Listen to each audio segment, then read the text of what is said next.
All right, working on the wheel. Okay, first thing we're gonna do is take our clay and turn it into a sphere.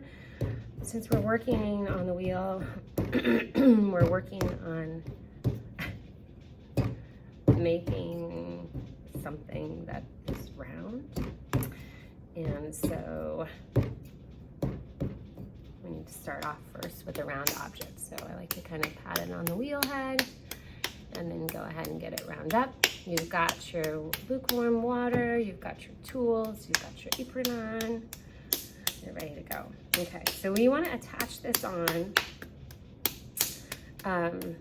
by slamming it. So if I have little wrinkles or divots, I'm also taking care of that. Notice that I'm nice up and close to the wheel. It's kind of like riding a horse or a bicycle. Test to make sure that your wheel is going the correct way. If you are left-handed, you want it to go clockwise. If you are right-handed, it should go counterclockwise. You want to double check that. These rings are already centered, so we just need to get a little bit of water on there to create some suction, not too much, and we're actually going to slam it down. So I just like to center it above. It's okay if it's a little bit off. I'm gonna push down and over to get that center and pat it onto the wheel. Sometimes some folks like to just do a little seal if you're beginning, just to make sure that it's not gonna pop off on you. The rounder it is, the easier your life is. Okay. Turning up your wheel pretty fast. I always take my foot off the pedal once I get going because otherwise I'll start to speed. This elbow gets anchored into your waist, into your hip bone. This is sort of like your push. You're just going to lean forward and you're going to be able to push that into being centered, and then it's going to just want to keep going up. So this hand, we tuck our wing in and we're going to push down. We add a little bit of water so that we don't have friction. We don't want a ton, but a little. So you can see if I push like this, if I push too hard, I can pop it right off. So I gotta be careful. But just to see that that's changing the shape. Notice that it's moving me around. So I need to get myself to a spot where it's not moving me around and no friction. Okay, so now I'm gonna push my top end. Notice I'm leaning down and I'm actually gonna clench with my legs and my core. So our goal is to get the clay to a spot where it is not moving around. That's going to enable us to make pieces that are the same thickness on all sides. Notice I'm going to scrape my hands often, keep them nice and clean. So right now I'm getting bumped quite a bit from the side, not so much from the top. So this hand's just going to keep it steady, and I'm going to push much harder with my left hand. I'm actually leaning in and using my body weight as well as my arm strength. And I'm kind of pulling in and pulling it up. So pushing with the bottom of my hand and kind of coming up. I want to make sure I don't get a divot. You trap air in there. Air bubbles in wheel throwing is bad, just like with hand building.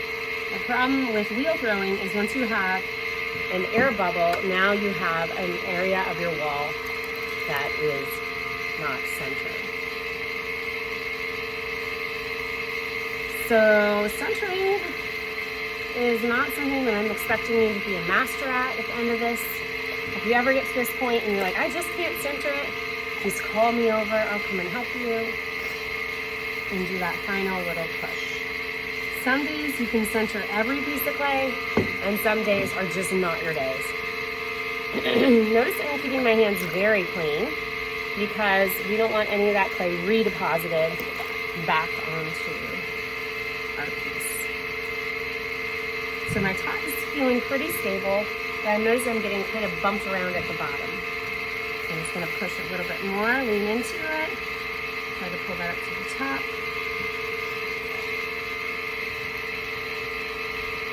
And it's feeling pretty good now.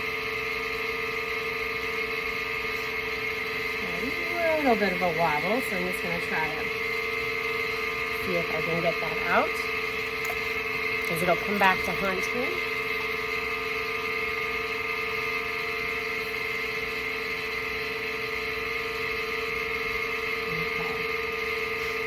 feeling pretty good. If you ever need to, this tool is kind of great.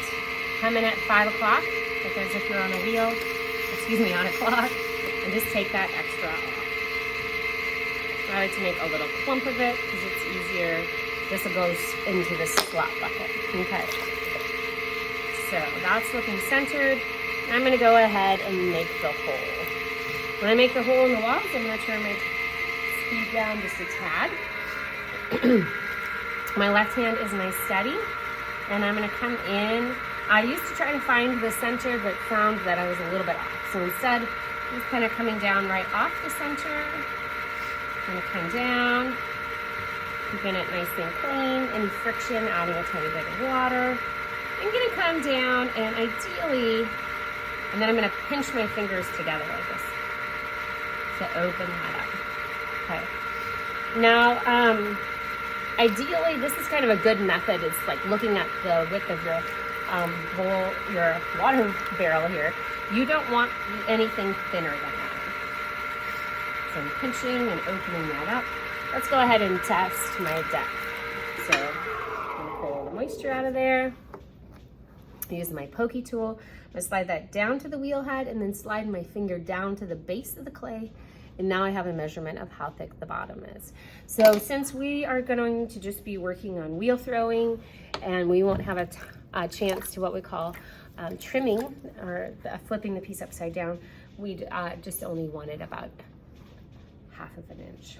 Okay, so now that I've gotten that, I'm going to start moving out a little bit and getting a cylinder. So we start all objects with a cylinder. So now that I have that opened up, and I've been working on my left-hand side, I'm going to switch to my right-hand side to move the clay up into the walls. So it's sort of like a volcano right now, where the walls down here are much thicker and they're thinner at the top. I never want to get this to a really thin edge at the top because it just can't handle it. So again, this is a good reference point, is that you don't want it any thinner than that. So this hand is going to be my steady. This other hand is going to kind of roll the clay up it. So again, I'm not going very fast.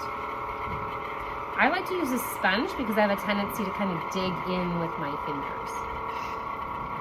Now I'm going to make this all look much smoother than it is because I have been wheel throwing since I was in middle school, and I've had the privilege of going to art school and taking classes out at the university on top of that, and then many years of teaching.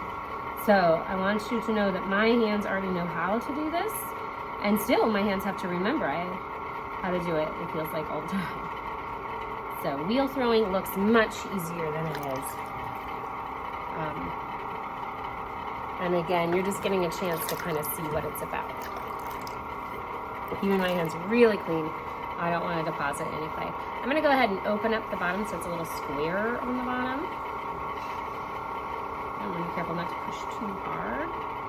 And now that I have a nice cylinder shape, keeping that rim nice and clean, I'm going to go ahead and open it up into a bowl. So to open it up into a bowl, I've got nice clean hands, and I'm just going to push from the inside out. So I'm going to push from the inside out, supporting with my other hand. Now all this would be reversed if you were left-handed, okay? Everything would be happening on the other side. So now that I have the mouth of the bowl opened up to where I want it to be, I can do the belly. And so now I'm going to just kind of push out and make the belly of the bowl. Oh, sorry, but before I do that, I'm going to do a little bit of wheel trimming because I won't have a chance to clean up underneath here. I want to make sure. So again, 5 o'clock. I'm just going to clean this up a little bit down here, lighten that up.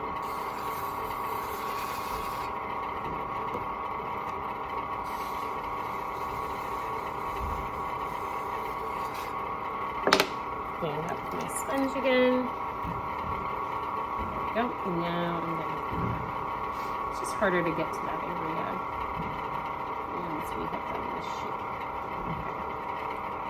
So there's a lot of cool things I can do with the rim. If I want to kind of change the rim, I can put my fingers here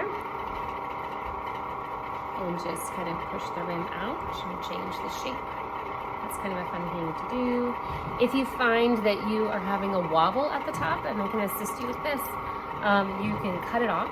So if I come here at 5 o'clock, I can come in, I'm going to slowly move the tool towards my finger. Let it go all the way around and then pull that off. So if I needed to kind of take off a layer because there was a bump or air bubble that had traveled up, or my clay wasn't totally centered. You can do decorations on the side. Make sure your tool is nice and clean. Because this is spinning around, I only need to touch it in one area. And Blaze loves this kind of stuff. So now I just made a band, which could have Blaze. Or now if I could just go up and down, you can create a nice textural spot down below. To take this off, we are going to use the wire tool. Put a tiny bit of water down, cleaning my hands, taking the wire tool, and I'm going to slide that towards me. Always keep your tool nice and clean. I'm going to go ahead and slide this off. You always want to make sure to put your name on the bottom. We'll let this dry for a minute and then till it's a little firmer, and you'll clean up this edge here and put your initials on the bottom. Otherwise, they all kind of end up looking the same. We do want to make sure that the wheel, the bucket, everything gets cleaned up. So these can pop off on these wheels, and you just take them over to the sink. You can use your sponge. This is kind of satisfying. Clean up the wheel head. All the scraps, again, will go into the slop bucket. You need to have your bucket completely clean with no clay on it. Your wheel bowls right here, all clean. This area, work area, all your tools clean. And then your bucket, nice and clean, is back on here before you are done with the day.